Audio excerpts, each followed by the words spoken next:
radio, en tu pueblo, en tu ciudad. Sintoniza Radio Nacional de Colombia, la radio de todos. Son las 9 de la mañana, 23 minutos, y seguimos en este recorrido por el mundo porque ahora nos vamos a Lima, a Perú.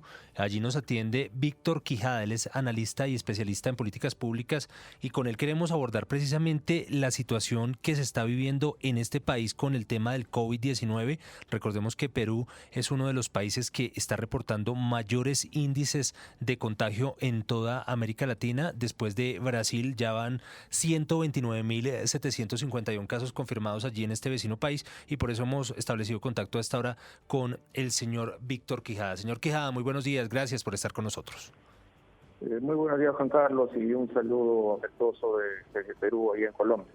Saludo afectuoso también desde aquí, señor Quijada, y cuéntenos cuál es ese panorama, cómo amanece hoy Perú con estas cifras tan altas de contagio que se han conocido en las últimas horas.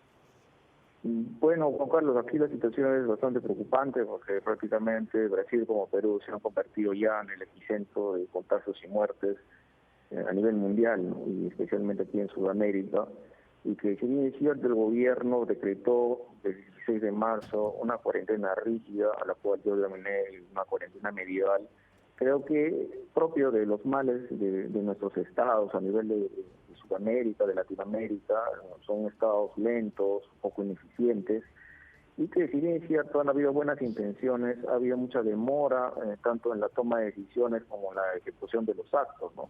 Entonces, actualmente la etapa de prevención prácticamente ha sido un fracaso porque hay muchos contagios, se salió de control, pero actualmente el gobierno ha adoptado medidas como nuevas reglas sociales, esta famosa nueva normalidad, y de dotar de mejor infraestructura, mejor personal, a potencializar nuestro sistema de salud venido a menos. Prácticamente le estamos haciendo frente a una enfermedad del siglo XXI con infraestructura del año 50, de los años 90, ¿no? Y de alguna manera también el gobierno está tratando de adquirir kits de medicina, ¿no? Para tratar de curar, ¿no? Entonces Perú, si bien es cierto, es uno de los más altos, tiene altas tasas de contagio, también son los países que está curando más, ¿no? Entonces aquí hay una realidad que no se puede tapar con el dedo, ¿no? De que también acá se antepone la economía versus salud. El Perú decidió la salud, ¿no?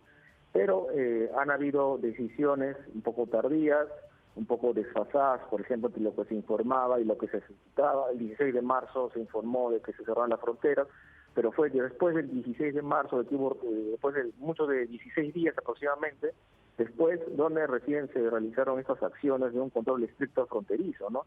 Entonces este es un caso importado, donde realmente pues los ricos lo han traído, pero que los pobres realmente están pagando las consecuencias, porque aquí el sistema está colapsado en la ciudad de Lima, en la región Loreto, en la selva del Perú, en las regiones del norte, en Lambayeque y Piura también, ¿no?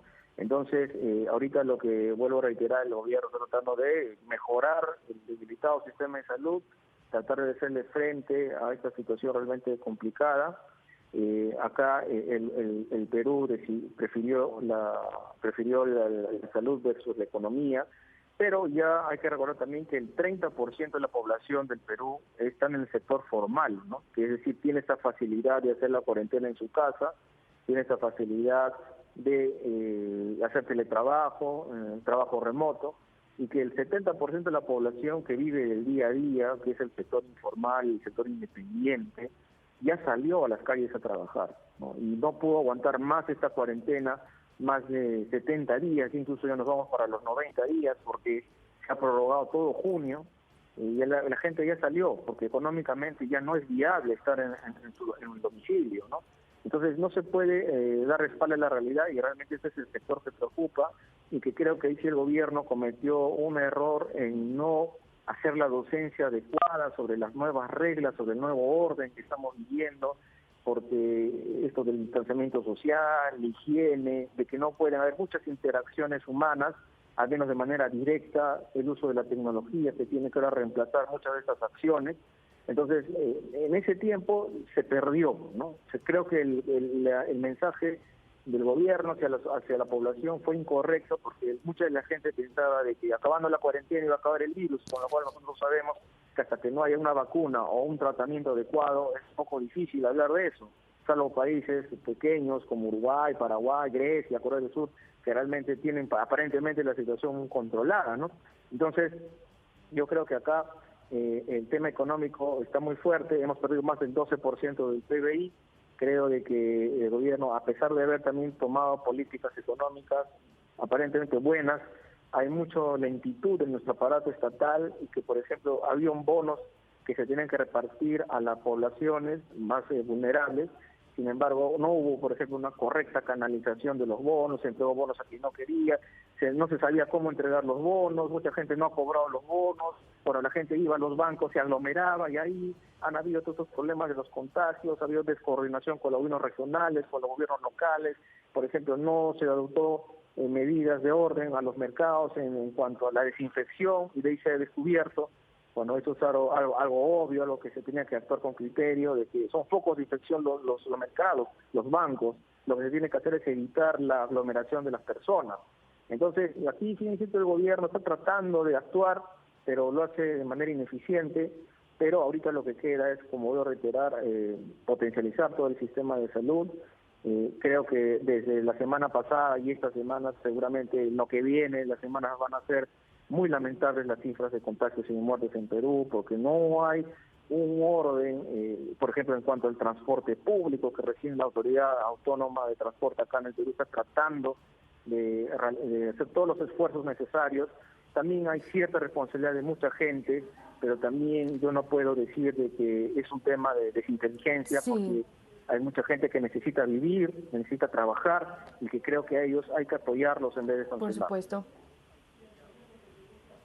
Sí, señor Quijada, ante este escenario que usted nos plantea, ¿qué medidas actuales se analizan para contener el virus? Medidas más estrictas, pues le pregunto cómo contener los contagios en las poblaciones más desiguales, como usted bien nos lo describía, esto como respuesta a las advertencias hechas por organismos como la Organización Panamericana de la Salud sobre una posible aceleración en la tasa de contagios. Es decir, este panorama actual no sería el peor ni para Perú ni para la región.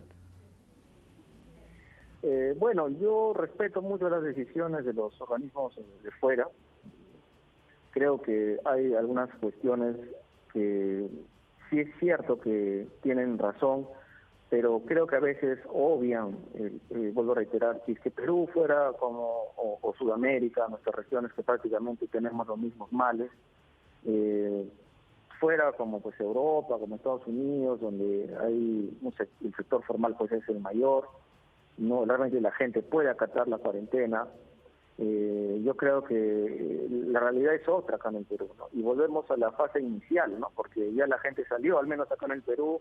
Creo que Colombia tiene un poco mejor controlada la situación, a pesar de que Perú y Colombia pareciera que fueran de la mano en cuanto a las decisiones, en cuanto a la cuarentena, en cuanto a las políticas públicas. Parece que Colombia resulta mejor que en Perú, porque en Perú la gente, como voy a reiterar, el sector económico informal ya salió a trabajar, ya se reactivó sin política económica, sin el plan de contingencia, sin las fases, ya salió a las calles a buscársela, el pan. Entonces, muchos de ellos obvian, o hasta podría decir hasta subestiman, ¿no? No usan mascarilla o no tienen la adecuada higiene, los ambulantes, las personas que trabajan en los taxis, el transporte público. Entonces, frente a esta realidad no se puede hacer nada, ¿no?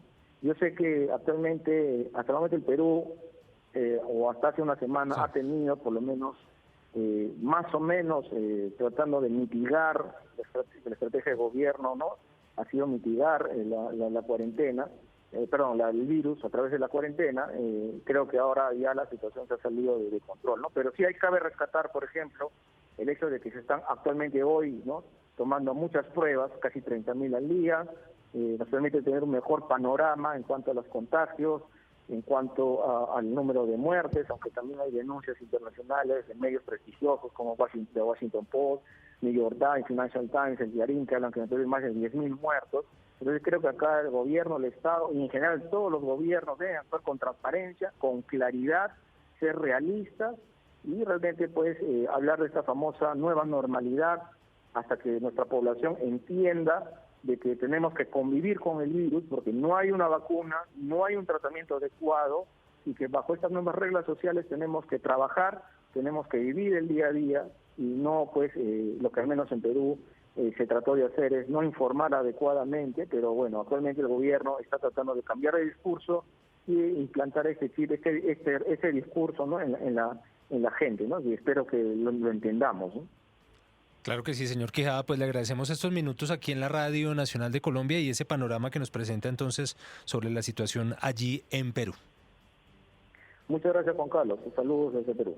Es el analista y especialista en políticas públicas que nos atendía desde Lima, en Perú, Víctor Quijada, acerca del panorama que tiene ese país, en donde ya son cerca de 130.000 los casos confirmados de COVID-19, aunque hay que resaltar lo que nos contaba. Se están haciendo un promedio de 30.000 pruebas diarias para detectar el virus. Aquí en Colombia, ayer que tuvimos una de las tasas altas, fue 10.000 pruebas que se hicieron. Así que esto también quizá puede influir un poco en esa cifra representativa en este vecino país. 9:33. Hacemos una pausa aquí en La Señal de la Mañana. Prende tu radio en tu pueblo, en tu ciudad. Sintoniza Radio Nacional de Colombia, la radio.